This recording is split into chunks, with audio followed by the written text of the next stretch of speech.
आज से पूर्व कल की कौन, इस वाणी का थोड़ा सा हम लोगों ने सारांश आत्मसात किया था। उस सारांश में हम सभी ने जाना था, जब आत्मा में स्थापित हो गए तो आनंद की ही अनुभूति होती है। आनंद को ही अनुभव करते हुए परमानंद को प्राप्त होते हैं। आत्मा का जो आनंद है, यही परमात्मा का प्रतिबिंब है।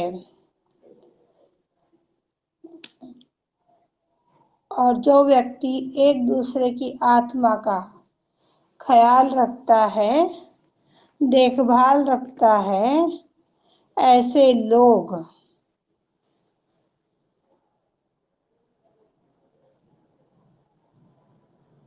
ऐसे समस्त संतों पर चैतन्य की वर्षा 24 घंटे 7 दिन 8 प्रहर हर युग में पड़ती है।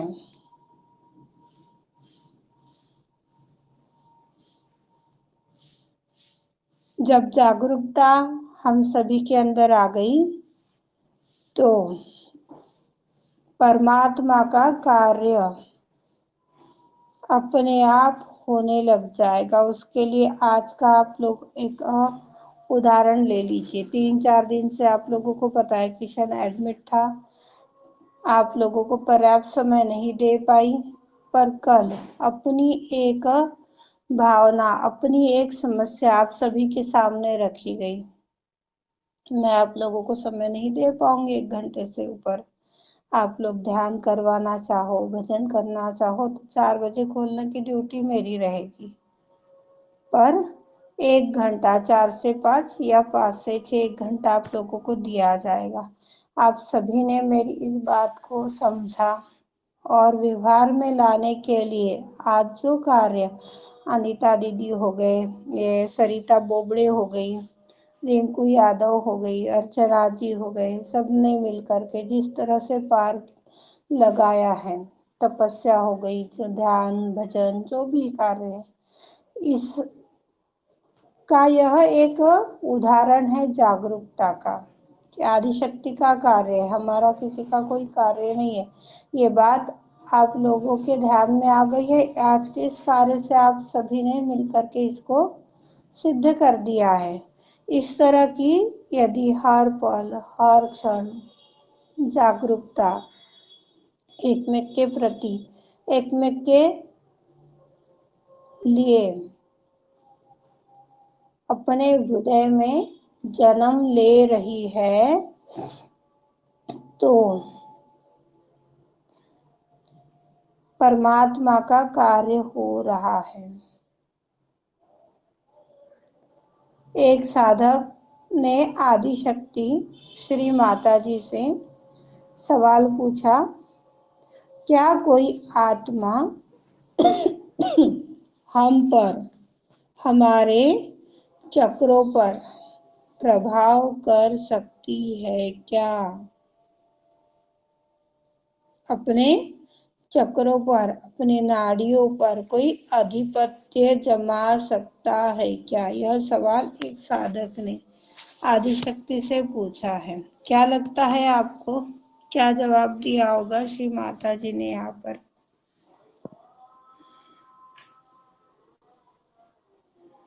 गेस कर सकते हो। सही हो रहा है, गलत हो रहा है, इसमें नहीं पढ़ना है, सिर्फ मन में आ रहा है वो बोलिएगा। क्या लगता है?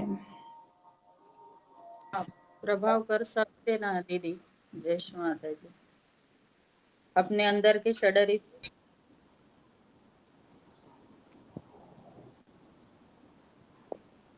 चलो ठीक है। हाँ रेणु जी।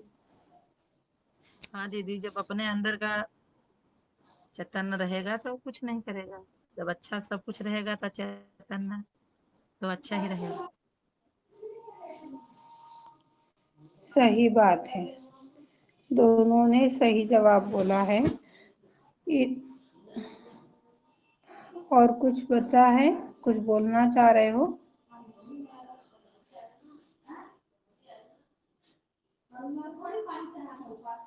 अपने अंदर के अपने अंदर की स्थिति अच्छी हो तो कोई प्रभाव नहीं कर सकता, और अपने अंदर की स्थिति खराब हो, अपनी षड्रिपु अच्छे नहीं हो तो अब यहाँ अपनी पर आप थोड़ा गलत हो गए। यहाँ पर अब आप गलत हो गए। पहले सही थे, अब अच्छी स्थिति है तो प्रभाव कैसे पड़ेगा? एक नहीं उसके लिए एक पड़ेगा, साधारण सा एक नहीं बालक का पड़ेगा ऐसे उदाहरण ले बोलो। लीजिए। हाँ, नहीं पड़ेगा, नहीं पड़ेगा, षड्रिपु अच्छे हो तो नहीं पड़ेगा ऐसी बोलना। षड्रिपु अच्छे नहीं हो तो अपने पर प्रभाव पड़ सकता है। जय श्री माता जी। अच्छाई का भी प्रभाव पड़ता है और बुराई का भी प्रभाव पड़ता प्रभाव है। उसके पड़ता लिए एक है। उदाहरण के माध्यम से आप समझ सकते हैं। एक अजन्मा बालक एक अजन्मा बालक अम, पता नहीं आप लोगों को याद है, कोई था उस टाइम में, भावना गुप्ता की कुछ तभी था, पिछले टीम में थे वो। भावना नाम की एक महिला थी और उस महिला के हाथ में पूरी स्किन डिसीज थी, चर्बी की बीमारियां थी, फफूले बनते थे और उसके माँ की कंडीशन ऐसी है कि वो अपना खुद का काम कर सकती है, इसके अलावा घर की यदि कोई जिम्मेदारी है तो वो नहीं उठा सकती। ये सिचुएशन उस व्यक्ति की थी। आज नहीं है वो यहाँ पर।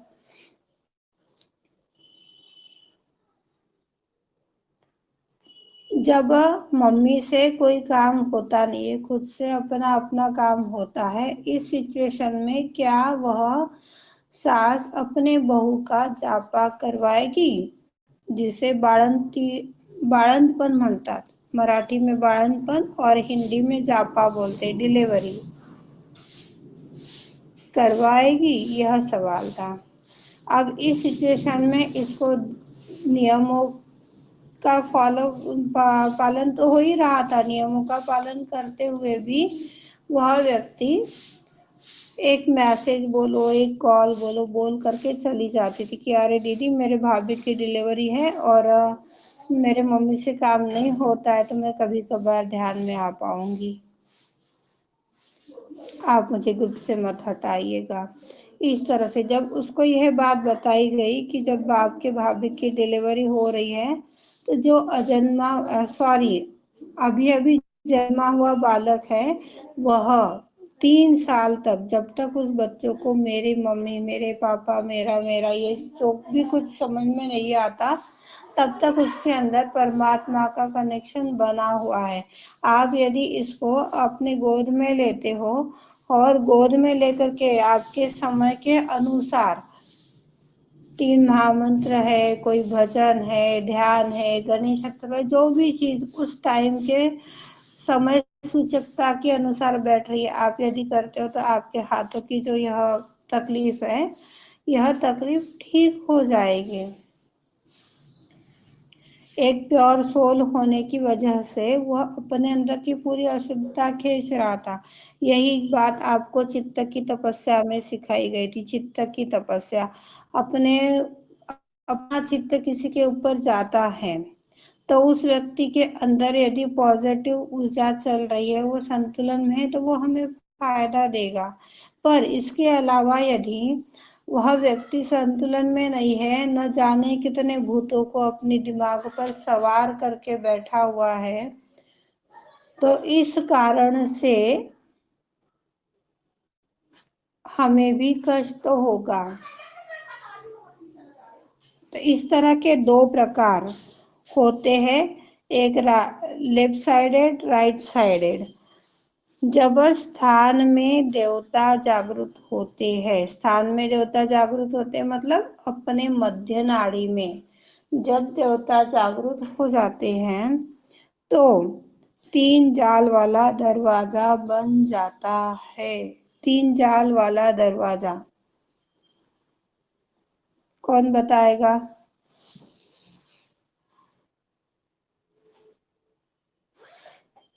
3 जाल वाला दरवाजा किसे कहते हैं?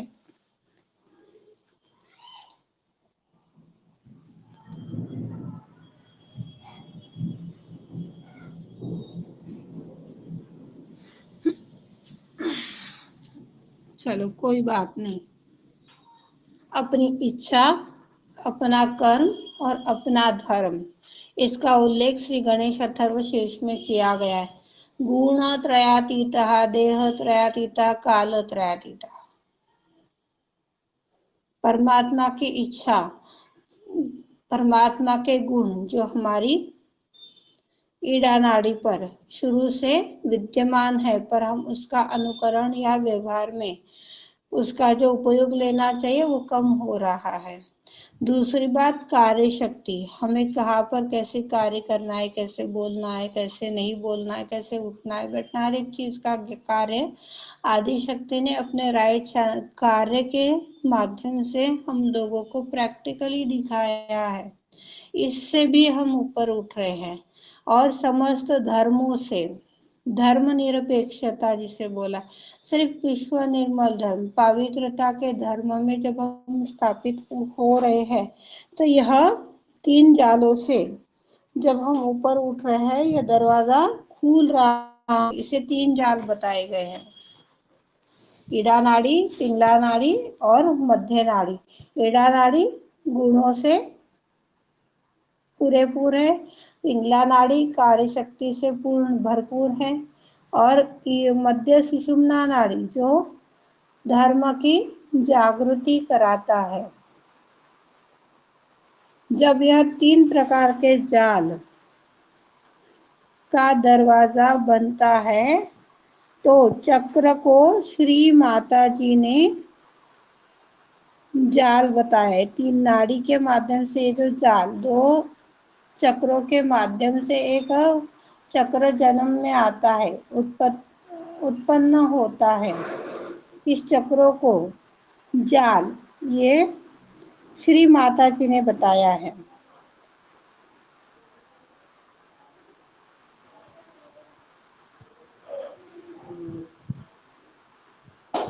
इस जाल, ये जो चक्र है, ये जो नाड़ियां है, इस चक्रों को, नाड़ियों को, इन गुणों को श्री माता जी ने जाल की उपाधि दी है। पर हमें समस्त उपाधियों से भी परे जाना है। तीन चक्र से एक चक्र बनता है जो कि विराट कहलाता है। आज तक तो हम सभी ने ईड़ा और पिंगला के माध्यम से सुषुम्ना का जन्म होता है, या ईड़ा नाड़ी के चक्र से, पिंगला नाड़ी के चक्र से वर्तमान चक्र का निर्माण होता है, यह हम लोगों ने ध्यान में लिया था। पर जब वर्तमान चक्र में हम विराजित हो रहे हैं, तो वह विराट का अंग प्रत्यंग बन जाता है। वह हर चीज को नियंत्रित करता है। विराट की जो शक्तियां है वह उसे नियंत्रित करती है। जब तक आत्म साक्षात्कार नहीं होता, तब तक देवता कार्य करते हैं। आत्म साक्षात्कार पूर्ण नहीं होता, तब तक देवता कार्य करते हैं।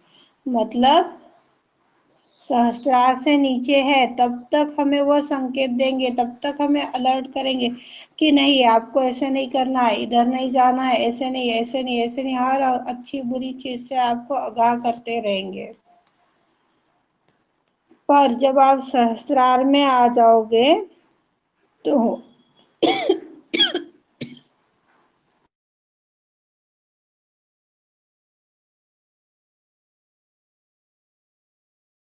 हर एक चीज को नियंत्रित कर पाएंगे। ओमकार की जो आत्म परीक्षण चर्चा हुई थी, उस आत्म परीक्षण चर्चा में हम सभी ने जाना था, एक सहस्त्रार का सहयोगी यदि वह सड़क से गुजरता है या किसी व्यक्ति के ऊपर उसकी दृष्टि पड़ती है, तो उसकी कुंडलनी जागृत हो जाती है, या फिर उस हादसे से वह सुरक्षित हो जाता है।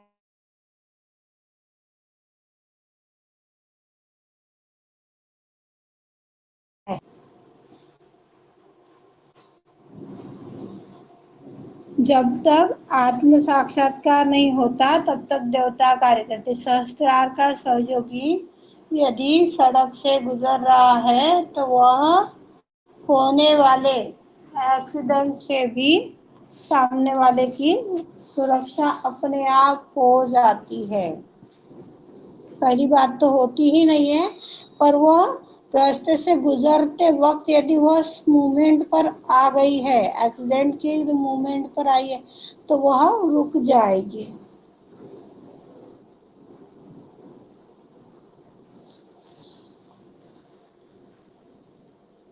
इस तरह से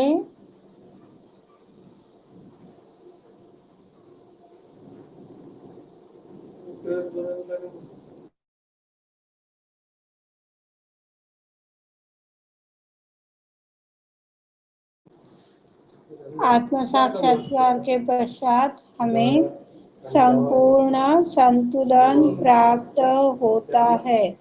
तो संपूर्ण संतुलन मतलब हम सुख में उछलते नहीं है और दुख में डगमगाते भी नहीं है।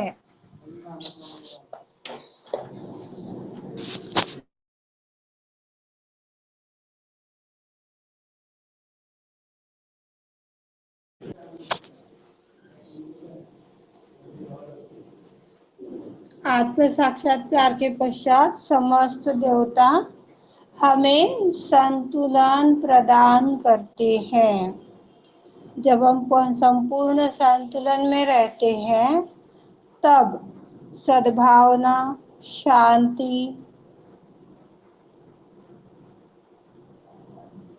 अमल, चैन जैसी न जाने कितनी उपलब्धियां हम सभी को प्राप्त हो सकती है। जो बाहरी है उसे स्थूल बताया गया है और जो आंतरिक है उसे सूक्ष्म बताया गया है। अब हमें सूक्ष्मता में उतरना है या स्थूल चीजों में उलझना है, यह डिसीजन अपना व्यक्तिगत डिसीजन रहेगा। यदि चक्र पर देवता दुखी है, जागरूक नहीं है, तो गतिविधियां बढ़ जाती है।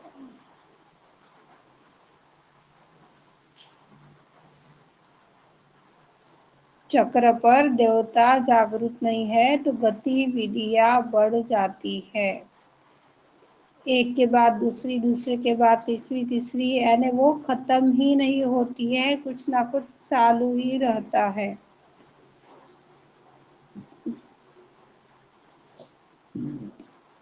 जब व्यक्ति को परम की बात सुनने में रुकावटें तैयार करती हो,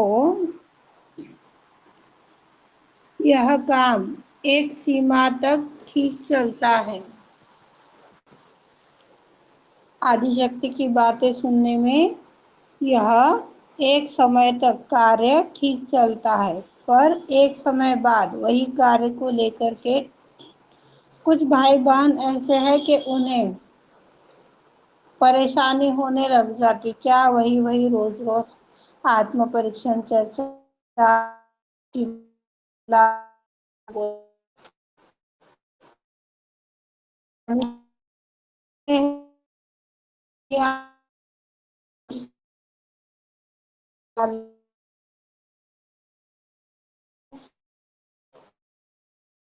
रही है आपकी सेट अटक रही है, हाँ, अटक रही है आपकी क्या सेट अटक अटक के क्या चल हो रही रहा है? है। नेटवर्क नहीं है क्या? बारिश चल रही है इसलिए बहुत ज्यादा दिक्कत हो रही है क्या आवाज में सभी को? अभी थोड़ी देर पहले कट के अभी आ रही है, अभी आ रही है। कट के आ रही बारिश है। आ रही है, एक डंडी दो डंडी कम ज्यादा होते चली जा रही है। वाणी की बात चल रही थी। जब वाणी क्या दीदी ने और हम क्या श्री माता जी की वाणी सुन नहीं सकते हैं? बार बार आत्म परीक्षण चर्चा, आज ये वाणी कल वो वाणी कल वो वाणी, पता नहीं खुद को क्या समझती है, क्या लगता है। पर इस आत्मा को लगता है कि आज वाणी हम सब सुनते हैं, पर जो एक में भाई बहनों की बातें जितनी कान लगाकर एकाग्रता से सुनते, क्या उतनी बातें हम अपनी आदि शक्ति जब वाणी आत्मसात करवाती है उस टाइम में रहती है? यदि हाँ, तो आज कई चीजों में मुझ में क्या और आप में क्या परिवर्तन आता था। आज भी हम कई चीजों को लेकर के दुखी हो जाते हैं, कई चीजों को लेकर परेशान हो जाते हैं, सही गलत में उलझ जाते हैं। अरे हम क्या गलत बोलेंगे चैतन्य के बारे में, शिवा के बारे में? ऐसे भी भाई बहन है। एक समय तक यह अच्छा लग रहा है, चलो कोई बात नहीं, उसके बाद में स्वयं को हार मान लेनी चाहिए। जब आप लोगों की मानसिकता नहीं है, आप लोगों की इच्छा नहीं है, इस कार्य में रुचि नहीं है, तो यह कार्य अपने तक ही हमें सीमित रखना होगा। इसमें दो फायदे हैं, पहले भी बताए हुए हैं और आज फिर बता रही हूँ। वाणी लिखना किसी के पास में समय है नहीं, या फिर किसी को पेन पकड़ने की दिक्कत होती है। कोई का अधिकतर भाई बहन ऐसे हैं कि उनकी उम्र 50-60 साल से ऊपर की हो चुकी है, वो वाणी लिखना नहीं जानते, उनको पेन पकड़ना तक नहीं आता। कोई कोई भाई बहन ऐसे कि उन्होंने पाठशाला के अंदर एक कक्षा का भी ज्ञान अर्जन नहीं किया है।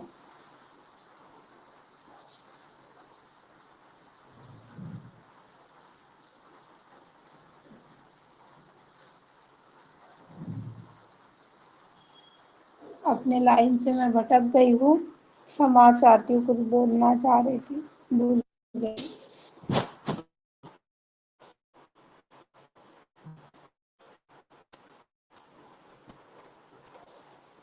हाँ, जब वाणी लिखना नहीं आती है, पर सुनने से समझ में नहीं आती है, तो हार मान ली जाएगी। हार मानने से क्या होगा, जो ज्ञान, जो आत्मज्ञान श्री माँ ने इस आत्मा को दिया, वह आत्मज्ञान तो चलता रहेगा। फर्क कितना पड़ेगा, यह वाणी लिखने के पश्चात, आत्मसात करने के पश्चात जो बातें आप लोगों को समझाई जाती है, बताई जाती है, यह कार्य उर्वरित रह जाएगा।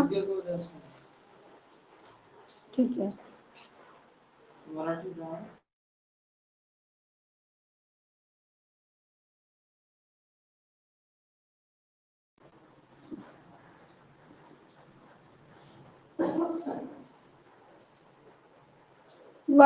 यह वाणी लिखना, फिर आप लोगों को बोलना, इसके अंदर सीमा और कुछ नई चीजें आत्मसात करवाती इस आत्मा को, और जो आत्मसात करवाती वह आप लोगों तक शेयर कर दिया जाता है।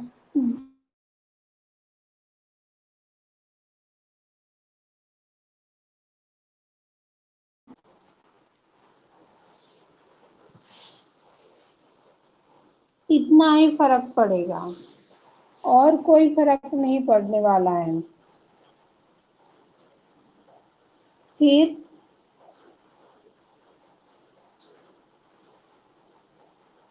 जब हार मान ली जाए तो परेशानियां भी नहीं बढ़ेगी। वही व्यक्ति सुझाव देना शुरू करता है, मजबूर कर देता है, कुछ गलत कर रहे हो, तब सामने वाला व्यक्ति थकान अनुभव अपने आप में करने लग जाएगा।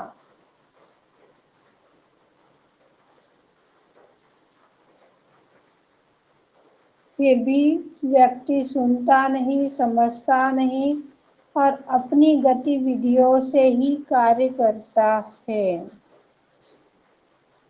अपने दिमाग के बल पर ही कार्य करता है, हृदय की बात नहीं सुनता, आत्मा की बात नहीं सुनता। तब मन एक तरह का अहंकार प्रति अहंकार का तत्व बन जाता है। कौन बताएगा मन की 4 ग्रंथियां?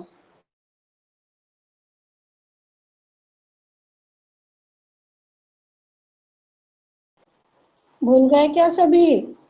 मन की 4 ग्रंथियां कौन बताएगा?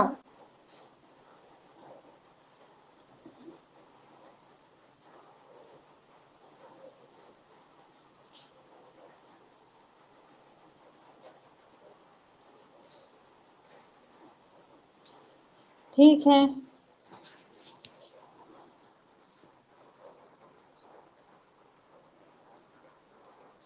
जब मन के माध्यम से कार्य हो रहा है तो अहंकार प्रति अहंकार का तत्व जागृत होता है। हाँ अर्चना जी। मन की 4 ग्रंथि मन की 4 ग्रंथियां इड़ा नाड़ी, राइट नाभि, मध्य विशुद्धि, मध्य आज्ञा। सही जवाब है। इतना टाइम क्यों लगाया? पलट गई। सही या हाँ, गलत, सही है या गलत, इस चक्कर में नहीं पता। जय श्री टिक माता तो जी। नहीं है मेरे पास कि आप लोगों तक पहुंच पाएगी वो।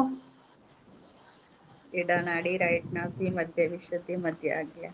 जय श्री माता मेरे जी। पास में कोई ऐसी स्टिक नहीं है जो आप लोगों के हथेलियों पर बैठ जाएगी, आप लोगों तक पहुंच जाएगी। नहीं नहीं, जय श्री माता जी। फिर सही होगा या गलत होगा ये क्यों विचार करना पड़ता है? सही हुआ तो सही हुआ, गलत हुआ तो गलत हुआ। कौन सा फांसी पर चढ़ने वाले हो कोई? बोलिए, सिर्फ बोलिए, इतना ही कहना है मेरा आप सभी से हाथ जोड़ के निवेदन है। सिर्फ बोलिए, सही भी हुआ तो बोलिए, गलत भी हुआ तो बोलिए। बोलेंगे तभी तो सीखेंगे।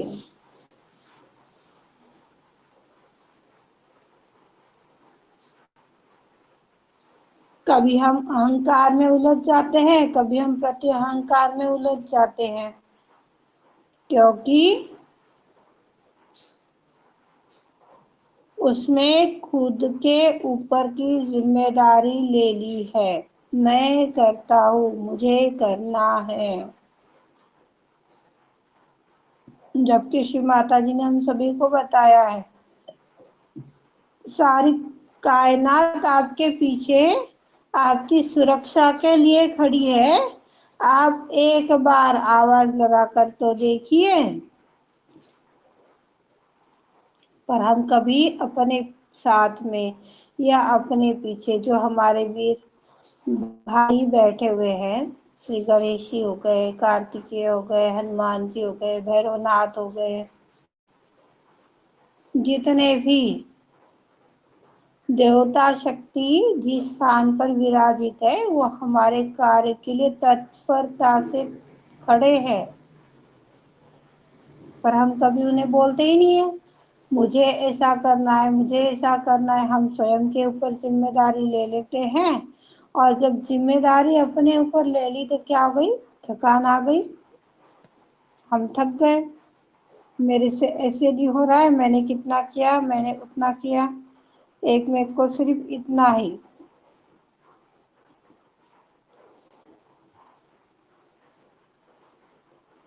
इसे तरह की व्यवहार से भी अपने शरीर में उष्णता तैयार होती है। जरूरी नहीं है कि गर्म चीजें खाने से ही उष्णता तैयार होती है।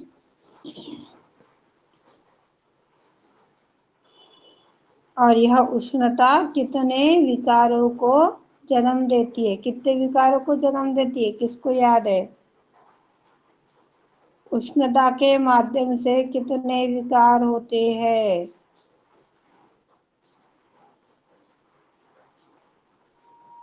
जय श्री माता जी। जय श्री माता इसी जी, से सीमा देवी। इसी से sugar, BP, high BP, migraine, जे सांस की प्रॉब्लम,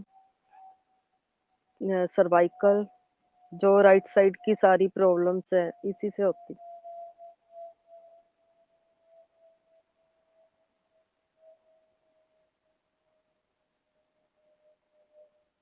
और कोई बोलेगा?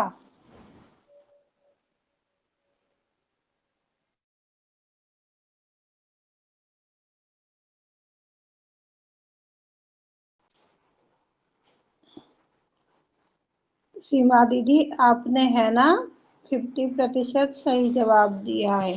सर्वाइकल जो हाँ होता है यह हमारी उष्णता के कारण से नहीं होता है।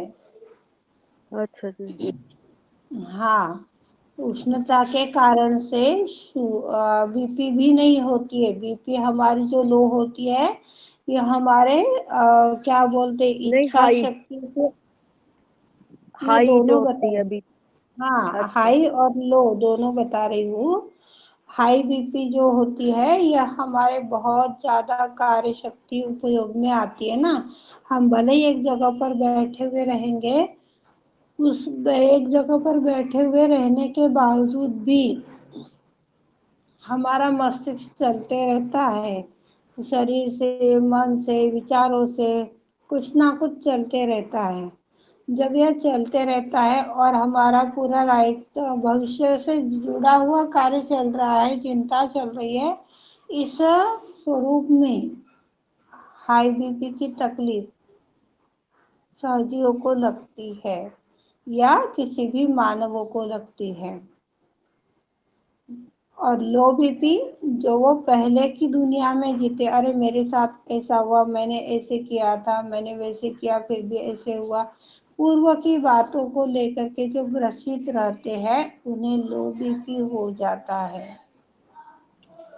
उष्णता के कारण से बीपी की समस्या नहीं आती है। अपनी लो बीपी जो है अपनी ईड़ा नाड़ी के असंतुलन से आती है, और हाई बीपी पिंगला नाड़ी के असंतुलन से आती है। इसमें उष्णता का रोल नहीं रहता। अब उष्णता के माध्यम से जो विकार आते हैं, पहले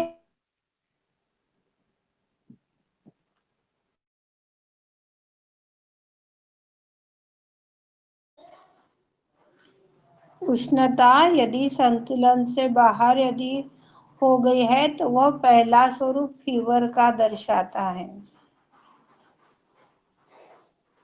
उसका दूसरा स्वरूप आता है उष्णता का अस्थमा का। तीसरा स्वरूप आता है माइग्रेन। चौथा आता है breast cancer, sorry breast cancer नहीं, ये जो ब्लड कैंसर आता है। शुगर और किडनी ट्रबल, इतने विकार उष्णता के माध्यम से लगते हैं। इसमें हमारा हंसा चक्र पूर्णतया डगमग हो जाता है।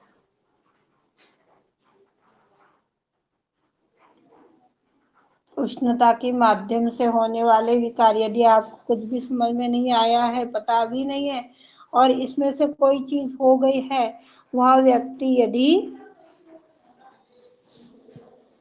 आइस पैक 5 मिनट के लिए सोने पित्त भी के तेज समय होता है में, ना। हाँ, पित्त का विकार, खुजली, ये भी आ जाएगी ना गर्मी से, गर्म हो जाए तो। ये इसका तो नहीं मालूम। ये पित्त जो है ये पेट की वजह से होता है। शीत पित्त और गर्म पित्त, ये दो प्रकार के पित्त होते हैं।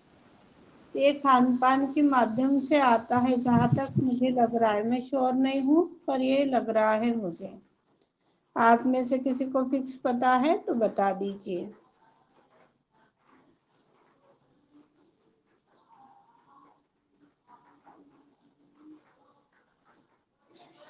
खान पान के असंतुलन से शीत पित्त या गर्म पित्त आता है। गर्मी से होता है जिन्हें, दीदी। गर्मी से, हाँ, गर्मी से गर्मी से होता है। भी होता है, मुझे तक लग रहा है। अच्छा, थैंक यू।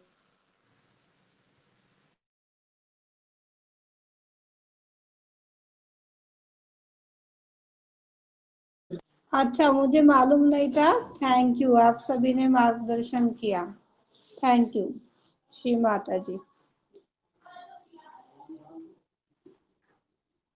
इस तरह से जब हम अपने ऊपर जिम्मेदारियां लेने लग जाएंगे तो थकान का अनुभव करने लग जाएंगे, पर यही जिम्मेदारी जो देवता स्वरूप हमारे चक्रों में, नाड़ियों में विराजित है, उनके ऊपर यह जिम्मेदारी यदि हम डालते हैं तो हमें थकान का अनुभव नहीं होगा, बल्कि आनंद की अनुभूति होगी। इसी बात को लेकर के एक बात चित्त में आई हुई है। हमारी ईड़ा नाड़ी पर भैरवनाथ की शक्ति जागृत है, भैरवनाथ की शक्ति कार्य करती है। ईड़ा नाड़ी जो है यह कुंडलिनी शक्ति की एक शुद्ध इच्छा है, जो परमात्मा को प्राप्त करे, परमानंद को में स्थापित हो। यह कुंडलिनी की शुद्ध इच्छा है। यही शुद्ध इच्छा के लिए हम सब एक प्रार्थना के माध्यम से उस महाकाल भैरव का निवेदन करेंगे, उनके दरबार में दरवाजा खटखटाएंगे। सभी प्रार्थना बोलिए। गौरी कुंडलिनी श्री माता जी, आप समस्त देवताओं के देवता हो। श्री माता जी, कृपावंत होकर आप काल भैरव की स्वरूप में विश्व के समस्त संतों को परमात्मा की इच्छा शक्ति में जागरूक होने की इच्छा है श्री माता जी, पर हम सब शिशु सम अबोध बालक हैं। हम अबोध बालकों की आप बड़े भ्राता काल भैरव के रूप में सहायता प्रदान करने की कृपा करो श्री माता जी।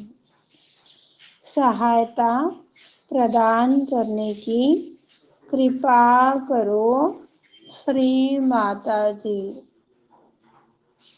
अनंत कृपा करो श्री माता जी। किसी को कुछ बोलना है बता दीजिए। हो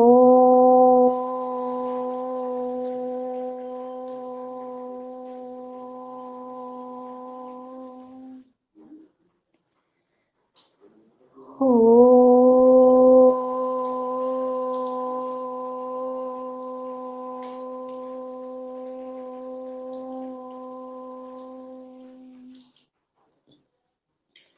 किसी को कुछ बोलना है बोलिए। विशुद्धि और आज्ञा दोनों चल रहे हैं। दीदी जय प्रार्थना लिख लें। हाँ, लिख लीजिए।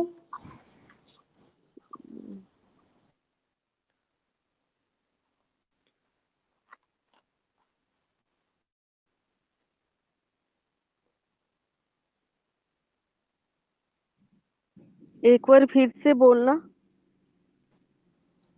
गौरी कुंडलिनी श्री माता जी,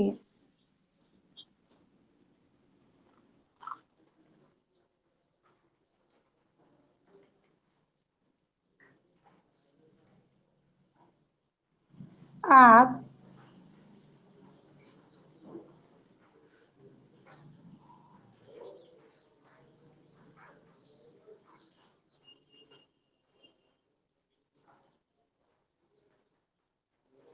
समस्त देवताओं के देवता हो।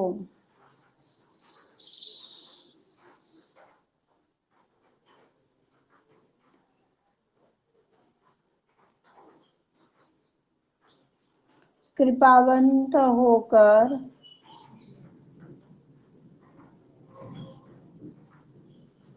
विश्व के समस्त संत आत्माओं की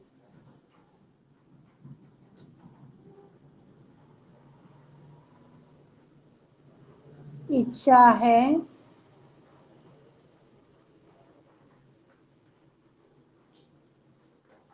परमात्मा की इच्छा शक्ति में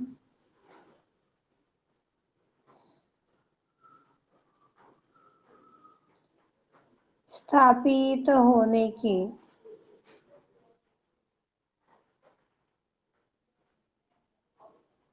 पर हम विश्व के सारे संत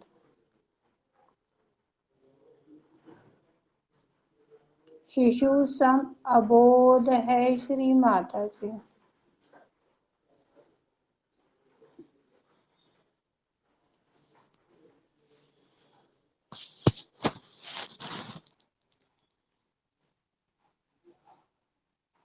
बड़े भ्राता काल भैरव की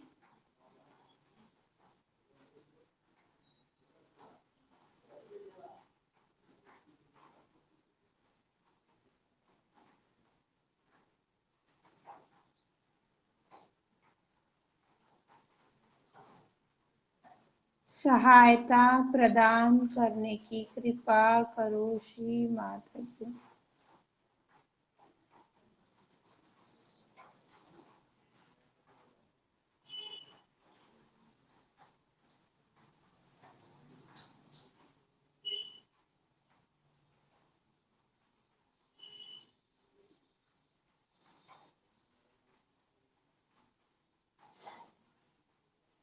जिस काल भैरव की इच्छा शक्ति जितनी मजबूत है उतनी इच्छा शक्ति को हमारी इच्छा शक्ति से मजबूती प्रदान करो। श्री माता जी। पहले की प्रार्थना में और अभी की प्रार्थना में थोड़ा सा अपने आप में ही परिवर्तन हो चुका है। क्षमा चाहेंगे।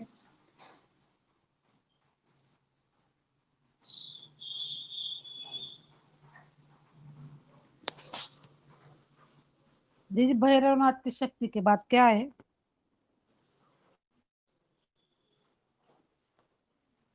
एक मिनट याद करने दो मुझे फिर से।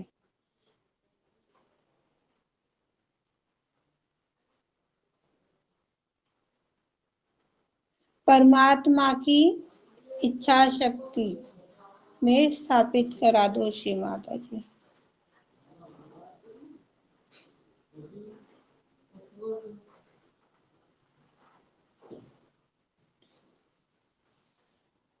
आज की जो चर्चा है ये रिकॉर्ड हो रही है और अभी अभी 2 परिवर्तन इस प्रार्थना में अपने आप में हो गए हैं। जब आदिशक्ति से प्रार्थना हो रही थी उस टाइम पर कुछ और शब्द निकले और जब लिखवाई जा रही थी उन शब्दों में थोड़ा सा डिफरेंट आ गया है। तो जिसकी भी इच्छा है वह 43 मिनट की जो रिकॉर्डिंग है उस 43 मिनट तक के रिकॉर्डिंग के माध्यम से इस प्रार्थना को फिर से सुन सकते हैं। लिख सकते हैं, लिखना है जिन्हें। जब इस तरह से हम देवता को जागरूक करेंगे, देवताओं की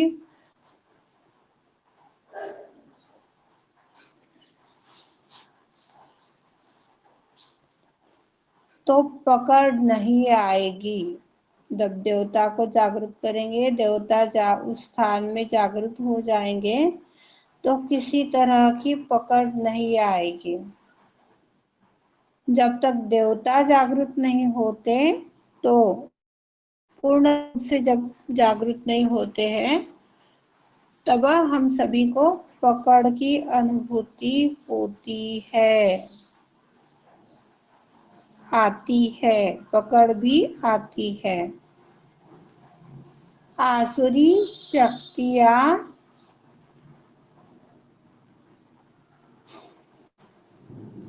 ऐसे रिलाइजेश व्यक्ति पर, संत आत्मा पर हावी होती है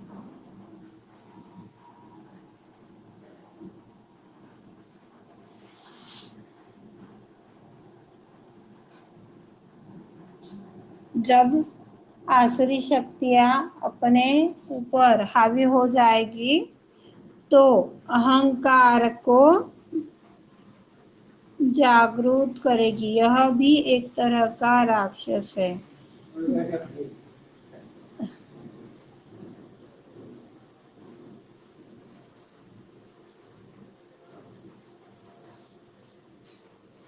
अहंकार और अविश्वास, यह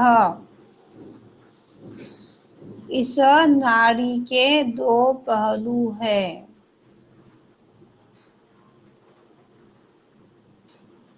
अहंकार झलकता है और अविश्वास सूक्ष्मता से कार्य करता है। इतना ही फर्क है, पर इसी के दो पहलू हैं। जब तक हमें पूर्ण विश्वास नहीं होता, तब तक हम जान नहीं पाएंगे कि हम कितनी प्रगति हो रही है। हमें जानना होगा, समझना होगा, अनुभव भी करना होगा, तब जाकर के हमें पता लग पाएगा कि हमारी क्या प्रगति हुई है।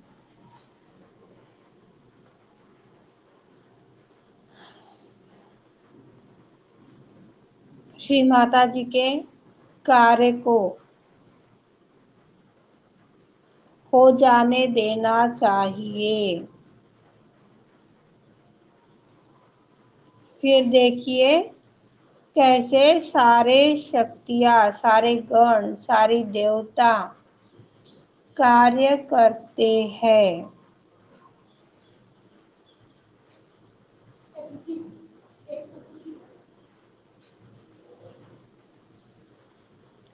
वर्तमान में किए गए कार्य चैतन्य प्रदान करते हैं। प्रेजेंट टाइम में जो किया है वह चैतन्य की अनुभूति देती है। चैतन्य जो है वह आनंद की एक डाली है।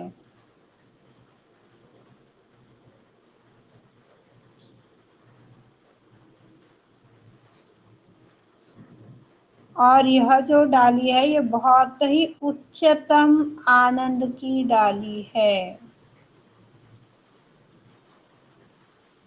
यदि कोई सच्चा खोजी होगा तो वह इसे पाएगा।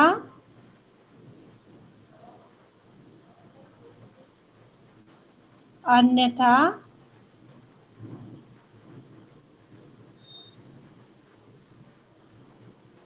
ऐसे ही रह जाएगा।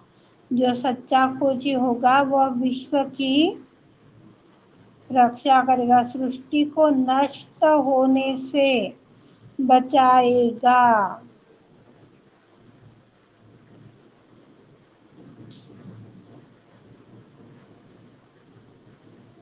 इसके ऊपर श्री माँ ने फिर एक बात बताई है, आपको संस्कार का सहयोगी बनना है। 1000 सहयोगी श्री माँ ने मांगे हैं। 1000 सहयोगी यदि एक संस्कार के हो जाते हैं तो तीसरा विश्व युद्ध जो होने वाला है, यह तीसरा विश्व युद्ध नहीं होगा। जो आपदाएं आ रही है, विपदाएं आ रही है, ये भी अपने आप समाप्त हो जाएगी। पर ये जो दिन प्रतिदिन घटनाएं दिख रही है, जो भी हम देखते हैं, सुनते हैं, यह प्रमाणित होता है कि अभी तक 1000 सहयोगी नहीं बने हैं।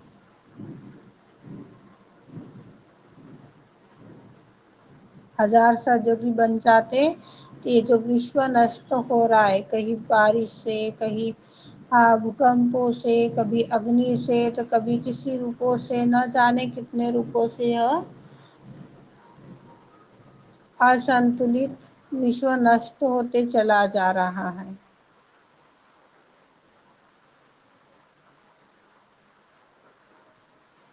यह नहीं होगा। पर आज भी लोग परमात्मा की इच्छा क्या है यह नहीं जानते हैं। इतना ही है कि सहयोग में आ गए, चलो शारीरिक तकलीफें ठीक हो जाती है, मानसिक परेशानियां हल हो जाती है, भौतिक समस्याएं समाप्त हो जाती है। इससे ऊपर कोई जाना ही नहीं चाहता है। एक सवाल का जवाब बताओ, एक सवाल का जवाब बताओ, फिर ये ऐसे क्यों हुआ, फिर वैसे क्यों हुआ, यहाँ तक ही सीमित। ऐसे समस्त भाई बहनों को सीमित सहयोगी बोलेंगे। आप कौन से लाइन में आते हो, सीमित के लाइन में आ रहे हो या असीमित के लाइन में आ रहे हो? सभी अपने आप को वॉच कीजिए।